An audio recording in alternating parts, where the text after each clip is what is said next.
Sometimes it seems that every time that it's not cloudy, then the moon is out there washing out the night sky.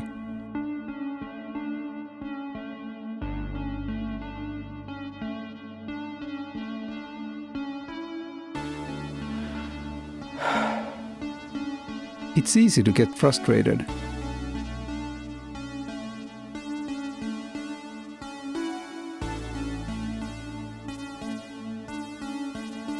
But then you get your chance to go out and capture the night skies again.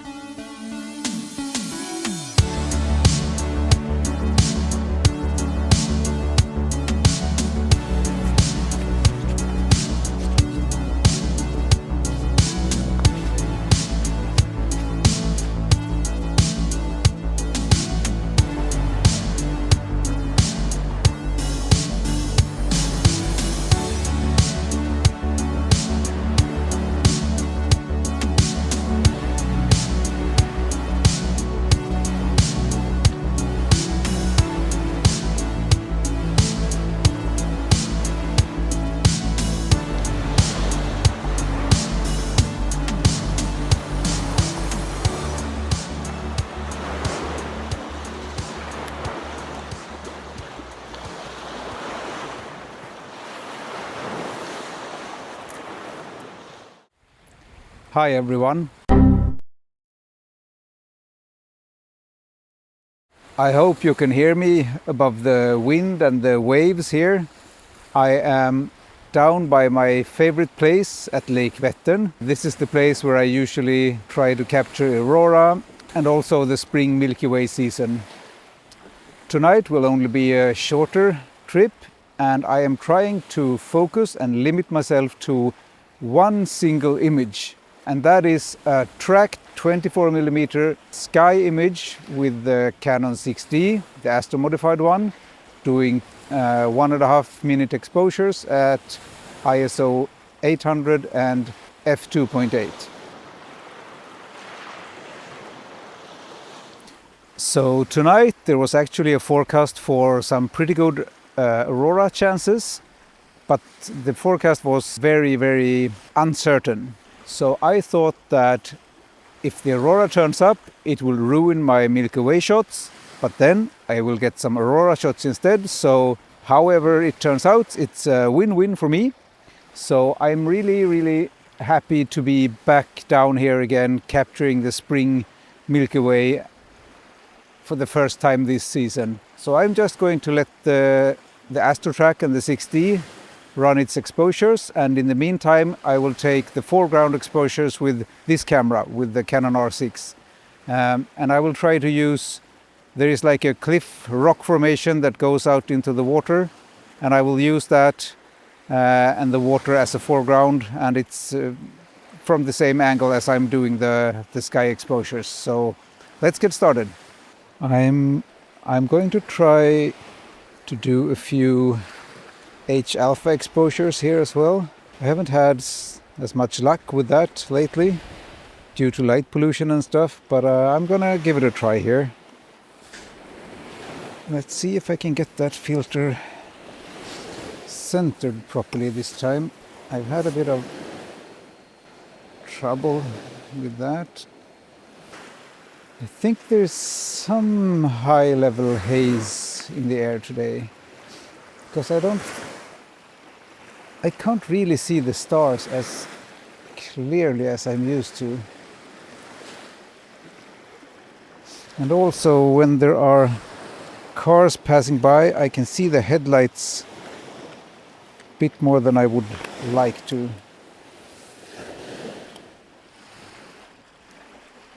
What a great night. So everything is going good so far. No aurora whatsoever, not even the slightest hint at the horizon. So I think that is gonna make the tracked sky shots turn out really, really well. And in the meantime, I'm just enjoying myself here. There is just something about this place with the water, the waves splashing against the sand here. It's just so calming.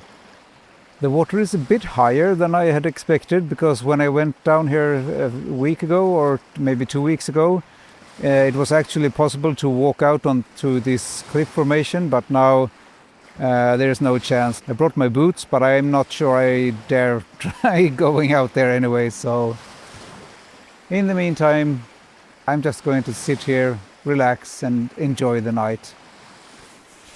Okay, first I'm going to do a tracked panel, and I'm just going to do one row of sky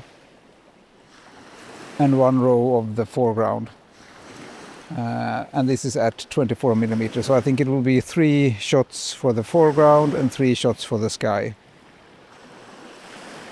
Do you know what? I might actually try with the 50 millimeter lens tracked shot here.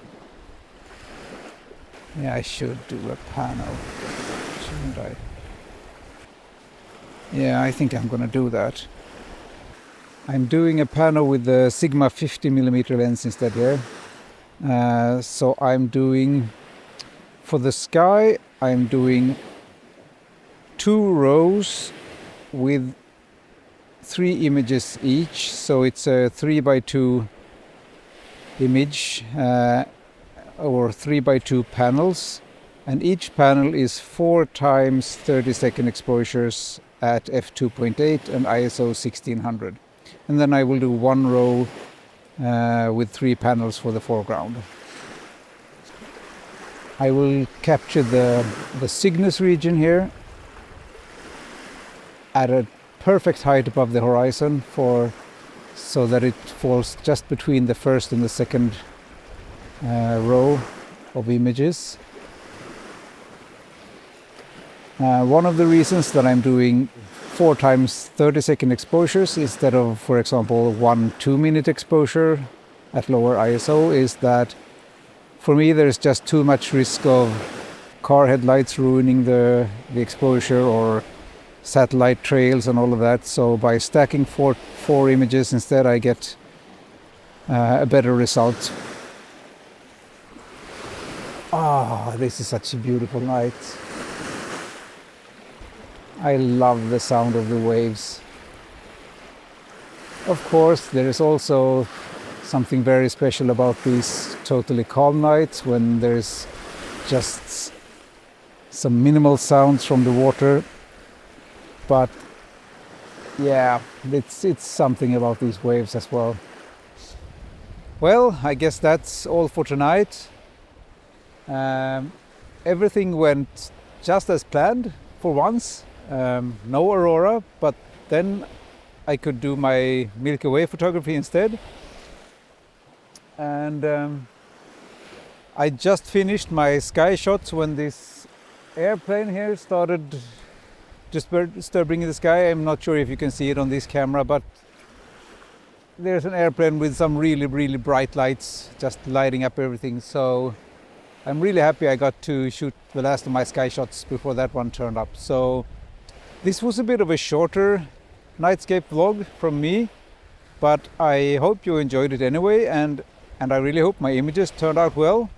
If my images turned out any good, here they are.